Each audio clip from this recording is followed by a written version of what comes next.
Adding and subtracting fractions are the same. The difference, obviously, when you're adding, you have an addition sign, and when you're subtracting, you have a minus between them. But the concept is the same. In order to add fractions, you need to find a common denominator. So right here, because I have a 2 over 9 plus 4 over 15, I can't just add these together. I need to make sure the denominators are the same. And then I will be finding equivalent fractions with the 2/9 and the 4/15. Okay, we'll find a fraction that is equivalent to 2/9 that gives me a common denominator, and a fraction that is equivalent to 4 over 15 where I get a common denominator. Okay, so there are a number of ways to find common denominators, but one way is to make a list of what all the factors are. So 9, the factors are 3 times 3, and the factors of 15 are 3 times 5. So I'm going to make a common denominator out of the least common multiple between these two sets of numbers. So here's my thought process. Here are going to be my two new fractions.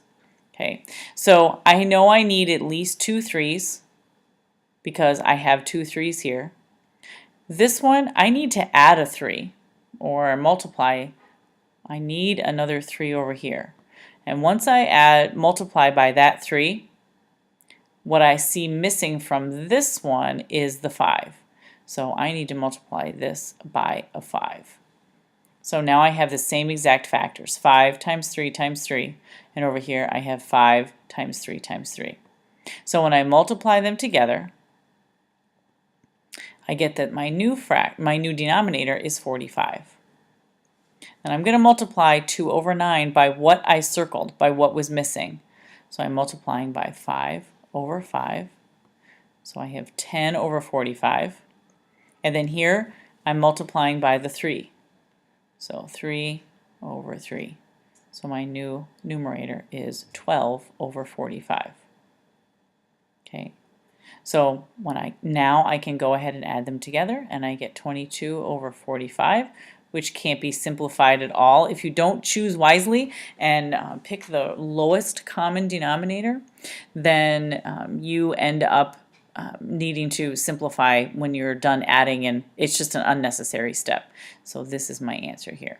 So just to recap, make a list of what the factors are for each denominator. And this will help later when we're using rational equations and we need to find a common denominator where we have variables. Okay, so make a list of the factors, 3 times 5, 3 times 3, and then you're going to write down what is missing so that I have one denominator that is going to be the same, 3 times 3 times 5, 5 times 3 times 3. Okay, multiply by really the number 1, numerator and denominator, and I get my two equivalent fractions, and then I can now add them together.